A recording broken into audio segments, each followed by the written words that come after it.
This is called Urgent Palantir Update. Shareholders prepare now. 0.5% dip. So I had to make this video for you guys. It's funny because yesterday I put out a Palantir video kind of preparing for a potential crash in the future. And that crash came about literally the next day, today. I'm just going to put this out there right now. When I see these back here, I don't know if you're familiar with these, but these are ClickFunnels $1 million sales awards. When I see this, this is a giant red flag for me. Now, why would that be a giant red flag for me? It's because when I look at it and I see those two awards right there, that tells me he has something to sell you. His objective is to sell you something right away. Am I trying to sell you something? Sure, take outlier. But more than that, I'm trying to help you. I'm trying to educate you. So anytime I see those kind of things, as impressive as that is for him, and good for him, congratulations, giant red flag for me. So let's see what he has to say. Maybe he'll make it up. And I'm going to kind of reveal exactly why it happened, what we should be doing about Palantir, and should we even be holding this stock in our portfolio going forward? Is Palantir done? So let's go ahead and dive into it. As you can see, Palantir plunges after CEO Karp changes share sales plan. So just for context, this was on February 20th of 2025, which was, make a circle on this right here. February 20th is this candle right here.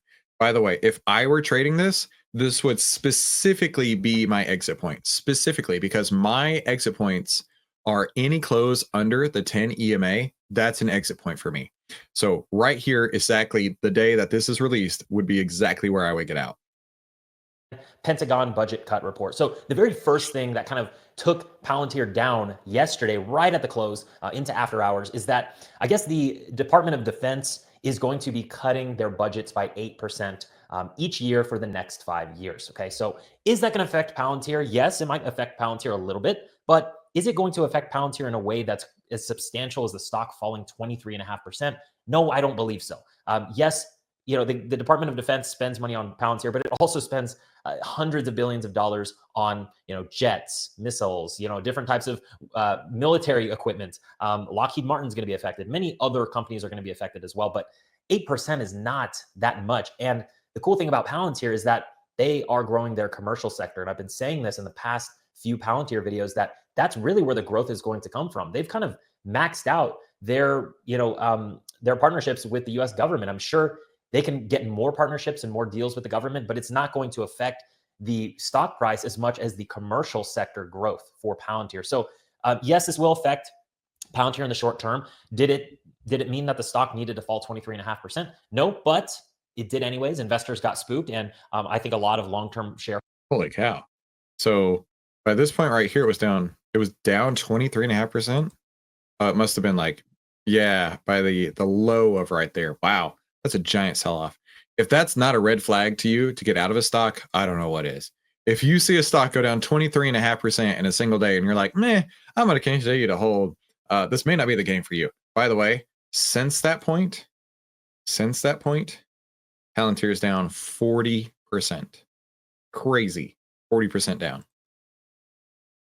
Shareholders took advantage of, this huge run-up we had, and people took profits. Now, will people get back in? That's what I'm going to be talking about. So the next thing that kind of took the stock down was literally just right after that news came out. Then, of course, more news came out. It's almost similar to kind of like the DeepSeek AI news, just kind of all the news outlets already know what's going down, and they're just making investors fearful. So the next one is Palantir CEO Karp to sell 1.2 billion of company stock. So this is a normal thing for CEOs. They adopt the Rule 10b5-1 trading plan, basically to kind of schedule out their sales of stock. So they're not going to be accused of insider trading or anything like that. It's on a schedule, it's public record, and almost all of the big tech CEOs do it, not just in the tech space, other sectors as well. But as you could see, Karp is planned to sell 1.23 billion of stock. Now, however, in a filing of the new 10b5-1 trading plan, Karp canceled a previous plan that would have seen him sell much more stock,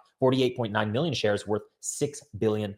So he canceled a plan that was going to have him sell 6 times more shares of the stock than he's going to be doing. So what that tells me is that's actually bullish. That's a bullish thing. He's not just trying to dip out of his company shares. Okay. Options with Ryan.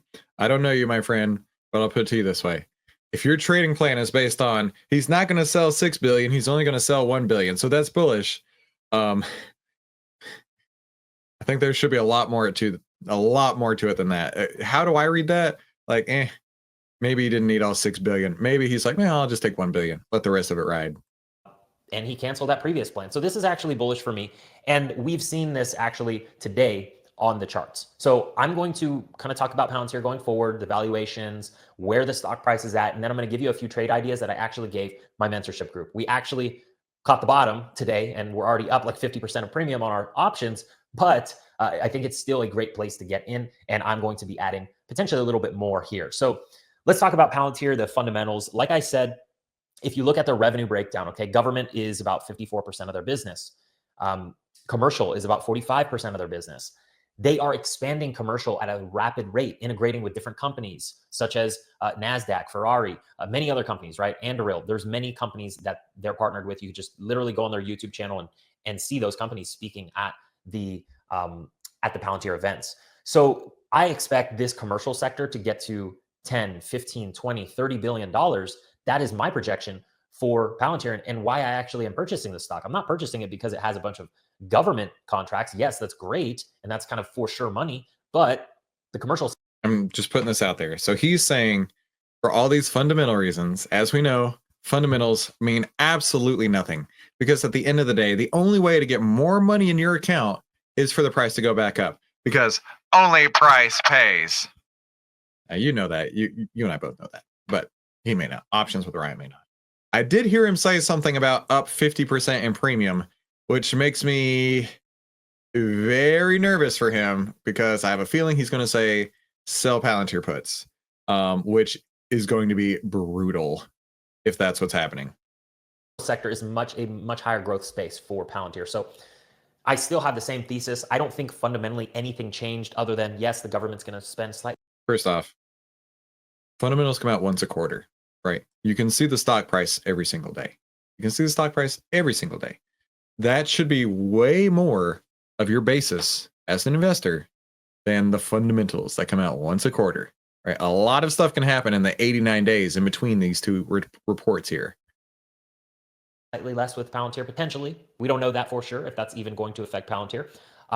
And sure, Alex Karp is selling some shares, but if you look at Jeff Bezos, okay, just as of November 2024, Jeff Bezos sold more than $13 billion worth of Amazon shares. He does this every year. It's on his scheduled 10b5-1 trading plan. So this is normal for CEOs to sell shares to compensate themselves, to invest in other ventures, that kind of stuff. That's a normal pay plan for CEOs. So if we look at the stock, all right, the stock went down quite a bit. We went down 23.7%, all the way down to, what is that, 95.82, 95.68. So I didn't catch the very bottom today. I would have if I woke up earlier, to be honest. I woke up like... You'll never catch the very bottom. Options with Ryan, don't be disingenuous here. You are never going to catch the very bottom. So don't act like you're this genius that always catches the very bottom here, my friend. 20 minutes late and got to the charts a little bit late, but we were able to sell some cash secured puts when Palantir was roughly around $98, between $98 and $100. Okay, we finished the day at 106, so we had quite a bounce. That was a great bounce, and yeah, definitely a good place to sell some cash secured puts, and maybe even grab some shares if you are a... Okay, I really hope that he closed that trade. I hope so much that he closed that trade because that was the one day that he would be making money on this trade. Now, I'm going to break down why selling options is probably the most insidious trade you could ever possibly make. Insidious meaning that it has, in fact, let's go to ChatGPT real quick. Let's ask ChatGPT, what is the definition of insidious? Insidious, I didn't spell it right. Definition. I didn't spell that right either. Insidious definition. Insidious definition is an adjective that means deceptively harmful. For example, the disease had an insidious onset, slowly deteriorating its health before any symptoms appeared. Craftily treacherous or deceitful. That, in my opinion, is what selling options is all about. And let's look at a short put. So this is exactly the type of trade that he's talking about here. And I knew right away once he started talking about premium that this is what he did. If, for example, let's open this a new tab. Let's make this as big as we possibly can. So listen, I can speak from experience on this because I lost let me make this bigger. I can speak from experience on this because I lost $200,000. $200,000 selling options. So I know what I'm talking about. Clearly, I didn't do it right. I don't have any ClickFunnels sales trophies on my walls. But imagine that this is the price that he said he got in at. I think he said it was $98. Okay.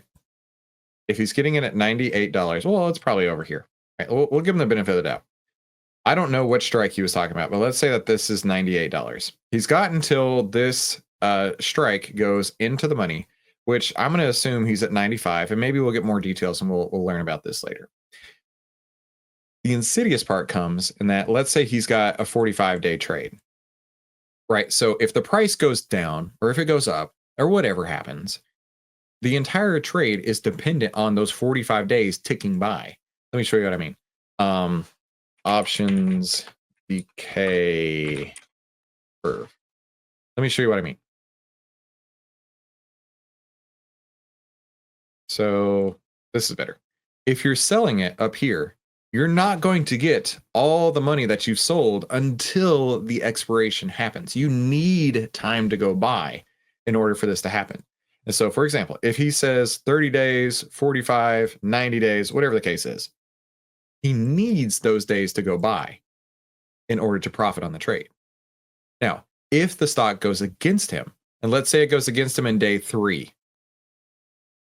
the problem, and this is what I fell into, and surely he's way smarter than me, so he wouldn't have had this problem. The problem is that I would think to myself, hey, you know what? If I sold a 30-day put, I still have 27 days. It's okay. It can go down. I'm not really worried about it. And then, of course, what would happen? Day after day after day, the price would be going down and down and down and down. And so rather than getting out as fast as I possibly could when it was going against me, I let it go thinking, I've got more time, right? That's the insidious nature of it. I've got more time. I've got more time. I've got more time, right? I've got more time. And then there's no more time left. And that option that you sold that you might have made, I don't know, let's say you took in $2.50 in credit on, and it goes way down here. And now the option you're losing, let's call it $25 on, you just lost 10x. 10x as much as you could have ever made. This is what happened to me. And it was like clockwork. I would win 84% of the time. No joke. 84% of the time win rates, but I wasn't making money. And you're probably thinking, well, how could you win 84% of the time and not make money? Listen, I thought the same thing. How could I lose 84% of the time and not make money? This is why. Because I would be the guy who would sell it with 30 days to go, 45 days to go, whatever, for $2.50 thinking this is going to be great. And every day it was going down and down and down and down. So during the entire 30 days of the trade, during the entire time of that trade, it was going against me because I thought, I'm going to give it time. I'm going to let it work. Maybe it'll bounce back. And if you're selling options in a stock that was down 26% in a single day, 26% from here to here, or 23%, whatever, 20 something percent in a single day, and you're like, I'm going to sell puts on this. You are asking, you are begging, you are pleading to get run over. I'm telling you, this is exactly where I would have got out. Outlier actually had a sell signal on Palantir on February 13th, on this day right here, 3 days before the top. There's no way, no possible way that I would ever take a trade where it had the biggest flash in the world. This is not the time to get in. Do not buy this dip because we don't know where the dip stops. And right now, from this point, well, he said he got in at 98. So let's give him the benefit of the doubt here. And let's say we got in at 98 right there. From there to today, it's only 13 days later. 13 days, it's down $20. It's down 20%. And me, years ago, I would have looked at this and said, that's okay. It can be down 20%. It's no big deal, right? Because I still have 20 days to go on the trade, or 10 days to go. things are going to work out, right? Everything's going to be okay. Because if you sold that for $3 right there, and your strike was 95, and now it's down at 77, you take your strike price, okay? So 95 minus 77. And then you take off the amount of premium you sold it for. So let's say he sold it for 250. Oh, I did it the wrong way. Sorry. 18 minus 2.5. He's already down. Let's use real numbers here. Per contract, he's already down $1,500, and the most he could have ever made was 250. Okay, so 250 divided by 1550, 16%. So how many times is that going to 1550 divided by 250? He's already down 6 times more than he could ever make on the trade. I'm using hypotheticals here. I don't know the situation. But that means he needs 6 trades in a row to make up one loser. That is the insidious nature of options. And that's why I tell people all the time, under no circumstances, sell options. Under no circumstances, sell options. But what do I know? Smaller investor. Okay. So let's talk about the specific positions. If we go into the account, we're currently at 709,000. So we're bouncing back. NVIDIA is finally bouncing back for me. That was a big drag on the portfolio. We should be somewhere between 720, 730K in the next couple weeks. But Palantir, as you can see, I have the 101s, the 103s. I have a feeling that has not happened since NVIDIA is doing exactly the same thing. By the way, he just committed the worst sin in finance. The absolute worst word in finance is the word should. And this is exactly why. Because he felt, now granted, I don't know the guy, but I'm imagining that he felt that his stock price should go up. The options should start to be profitable because NVIDIA can't go down. It's a great company. Even though it's trending down, and it tells you, you let the market tell you with the outlier trend template, the 10 under the 20, price under the 50 is a bearish trend. Just plain as day. The 100s, the 101s. Those were all puts that I sold like a few days ago, last week. So those were all in the money, and that's fine. I was hoping to get assigned at those prices, but obviously I'm probably not going to get assigned. Okay. I have never been assigned on Palantir cash secured puts because the stock just goes up. It just keeps going up. And when it goes down, it goes up back even faster. And right there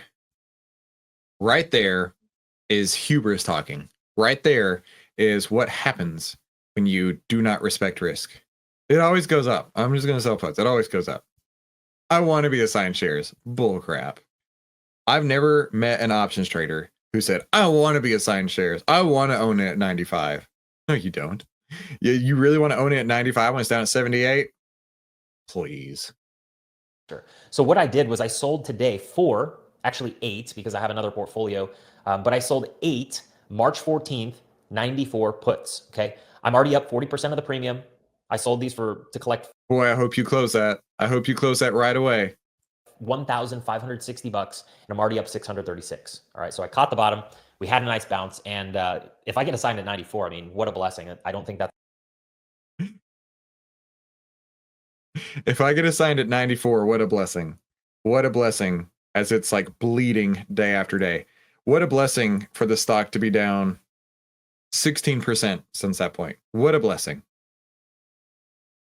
I don't understand people who do not respect risk. It boggles my mind how anybody can be in the market. I'm telling you right now, all stocks are bad. Every single stock in the market is bad. But every once in a while, they act right.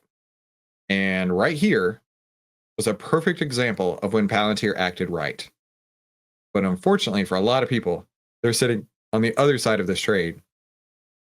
And they're saying, Palantir's not acting right. What do you do if Palantir's not acting right? You get out. And that's okay. Get out. You can always get back in later. That's going to happen. So what I would do is I would go to the options chain. Okay. Selling cash secured puts is the greatest way to make upwards of 5% per month on your money on Palantir specifically. So for every 100K, you're making 2 to 5K a month passively. Until this happens. Until this happens. And you've lost not only that 2 to 5% you thought you would make, you've lost not only that, but you've lost 6 times that much. So you're down, let's call it 20 to 30%. Wow, that's a big difference. That's a big difference. And that's by not respecting risk. Now, hopefully,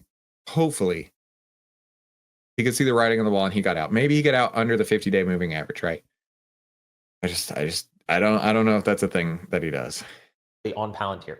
So what I would do is I actually wouldn't go out as far, because if you go out 36 days and you look at the implied volatility on the options, it's at 69%. But if you go out 22 days, we're at 72%. So a little bit higher. Go out 15 days, 74. So I wanted to take advantage of time, but also I wanted to take advantage of the higher implied volatility. And there's more in the shorter dated options. So I went 22 days out. I felt like that was enough time. And oh, geez. Well, okay. So 22 days out from February 20th. 22 days out. We're at February 20th is right. This candle right here. 22 days out. Well, that includes weekends too. I think that's about right now. I think that may be this Friday. That's definitely not worked out. I hope you really enjoy those $94 Palantir shares. And implied volatility to take advantage of. So, and that's quick money, right? 22 days. He is making all the rookie mistakes you possibly can make, right? The ego, the lack of respect for the market's risk. What did he just say? And implied volatility to take advantage of. So, and that's quick money, right? Quick money.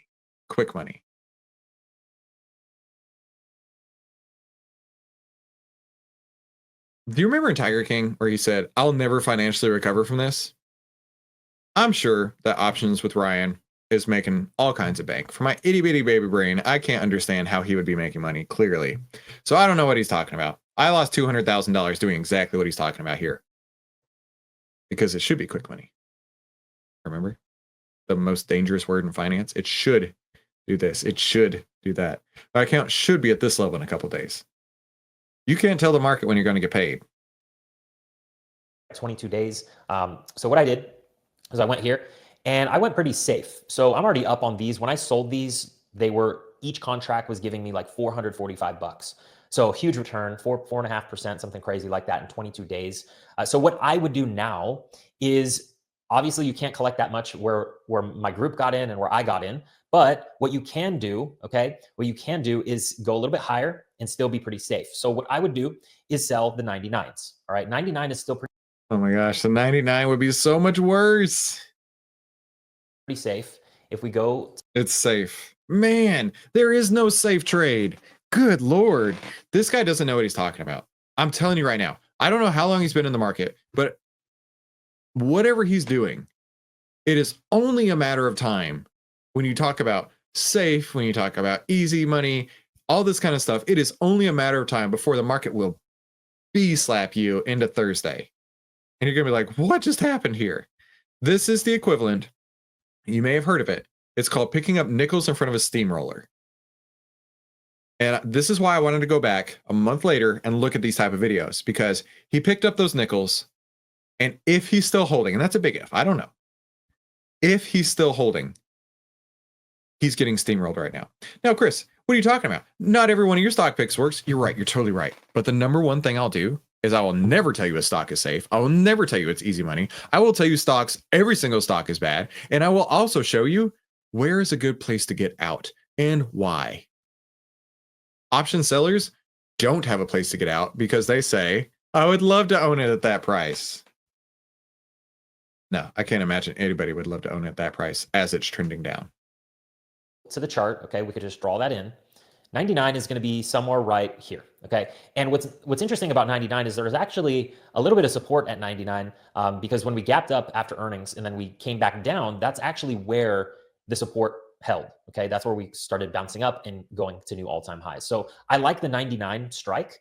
You're definitely getting a discount if you get assigned the shares at 99. That's still almost a 20% discount there. So I like the 99s. Let's calculate how much you're actually getting in return for this strike price. So you're collecting 345 bucks divided by 99. It's about a 3.48% return in 22 days. So less than a month, you're getting almost 3.5%. Now tomorrow when the stock opens up, we could be higher. We could be at 107. It did open up. Yeah, it did. And then it closed down and went way down after that. So that's what I mean. You can't, anybody who's telling you easy money, easy trades, safe money, safe trades, they don't know what they're talking about. Run as far away as you possibly can from somebody like that. 110. So those 99s might not be as good. You might have to go a little bit higher, maybe to the 101s, okay, or to the 102s, which is still a great discount on the stock, and you're getting paid 3.5%, 4% for those cash secured puts. Now, I had a lot of people asking me, well, was this a good place to get in for leaps? And sure, hindsight 2020, if you got into leaps here, you're already up on those. But I don't like to play leaps with the mindset of, well, hopefully it goes up, because we didn't know if Palantir, we don't know like if Palantir is just going to trade sideways, maybe it goes slightly down, right? Or if it goes way up. We don't know. So for me, I wanted to be for sure. I wanted to make for sure money, which is why I sell cash secured puts. What? Oh, Hank, did you hear what he just said? Maybe it goes slightly down, right? Or if it goes way up. We don't know. So for me, I wanted to be for sure. I wanted to make for sure money, which is why I sell cash secured puts. Wow. I don't think he's been trading since 2022. Because 2022, the market was down 20 something percent that one year. 23 and 24, the market was up both of those years over 20%. And that's what creates, everyone thinks they're a genius in a bull market. Everyone thinks they're a genius in a bull market. But they get monkey hammered when the stock goes down. And this trade is going to be monkey hammered to death. And if you happen to have come across this, and he said, these are great, safe, easy trades to put on, I got something to tell you, bro. I am so sorry that you came across his videos, and I'm really glad that you're in the right place right here. I am so sorry that you watched his videos. What my principle is for Palantir and many other stocks is I do not buy leaps unless the stock goes all the way down to the lower Bollinger Band. Like back here, this was a perfect opportunity. I had clients make 30, 40, 50K. I had a client that did 242% because they were buying right here when I was telling them to. And, just sales tactics, right? Oh yeah, buy right there because it always goes up. Just buy it there. It goes up. They made a lot of money there. So no, this was not a leaps opportunity for Palantir. I want to wait until this lower Bollinger Band kind of comes up a little bit. We consolidate sideways, and then Palantir has another kind of downturn, and I will grab some leaps. But the lower Bollinger Band is currently at $65. So we're definitely not buying leaps anytime soon on Palantir. So just collect the income, sell the cash secured puts, and enjoy that. Also, another reason why I hate the options trade idea is they call it selling premium for income. Unfortunately, that income is not guaranteed, and the amount of risk you're taking on for that income, unbelievable. I believe most brokers charge 20%, 20% of the stock price for a cash secured put. So, for example, he said that I think he said he sold them for $4.40. Okay. And let's say at the time that it was 20%, let's say at the time that it was 20% of $100. We'll use round numbers here. So it means the most he could possibly make is 440. And he had to put up 20. Well, let me hang on. My itty bitty baby brain can't comprehend here. So if it's $100 and it's 100 shares, that means it's $10,000. Okay. So your broker's gonna make you put up 20% of that. That's $2,000. Yeah. So 444 divided by 2,000 means he had to put up 22, or the most he could possibly make. The most he could possibly make for the amount of buying power, for the amount of margin that they're going to take up. The most he could possibly make is 22%, which sounds great. Sounds great on the surface. Absolutely. But the problem is that if you're still holding this trade, you are down so bad. You're down so bad, it hurts to even breathe. And this is what I went through. And this is why I'm so adamant about do not sell options under any circumstance. And it's certainly not this easy money. It's certainly not this easy trade. And options with Ryan, there's going to be a day, if it hasn't happened yet, I'm sure it's going to happen really soon, where you're going to be like, whoa, I need to learn to respect risk because I just got my whole account monkey hammered to death and I have nothing left. If you don't respect risk, risk will take you right out. I don't want that to happen to you. Thank you so much for coming to today's outlier video here. I'm out on spring break, but I'm so excited that I could hang out with you still. Have a fantastic day, and we'll talk soon. 10 over 20, over 50.